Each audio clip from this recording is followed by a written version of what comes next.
You need to learn to be uncomfortable. You need to be comfortable being uncomfortable.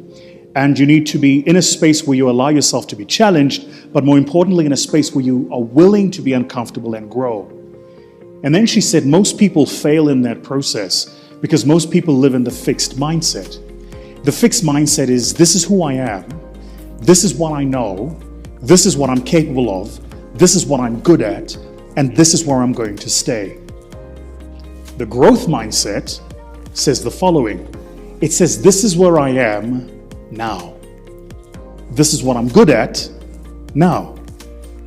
But I recognize that if I go through a particular process, I can grow myself and become a better person. Now, here's the thing about the growth mindset, which most people miss. There is no destination if you're a growth mindset driven person. There's only the next location. So you're never complete. Your growth journey is never complete. You're constantly becoming better.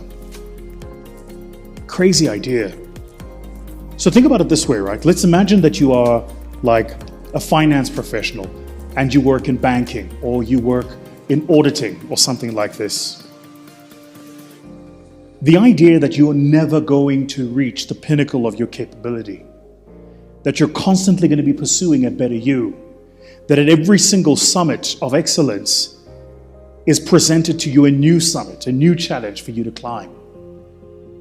Well, that's where continuous learning and development comes from. That's why even though you might graduate and qualify as a particular profession or professional in a particular profession, you can constantly become better.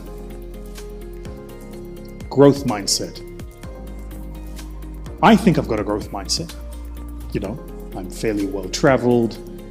I've got decent exposure. I meet great people. I'll go all over the world. I'd like to think I've got a growth mindset.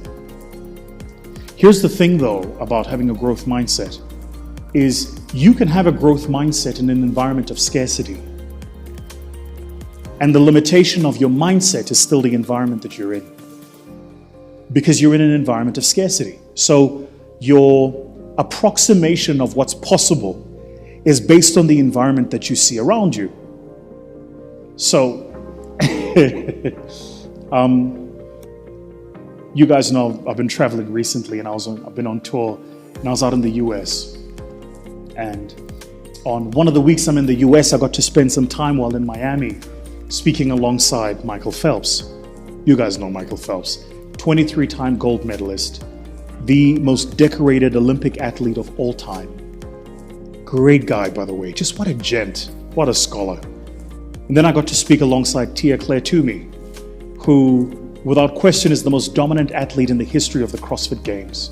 She's won it, I want to say 6 times now or something like this. She's a little pocket rocket, right? Because when she was standing next to me, she's only about yay high, but you can just tell she's all muscle, like 101% muscle, right?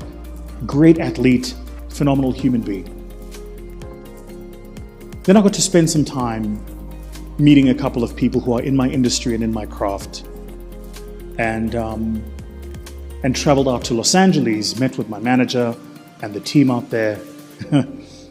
But while I was in Miami, I got to drive around in a beautiful Lamborghini Aventador SV.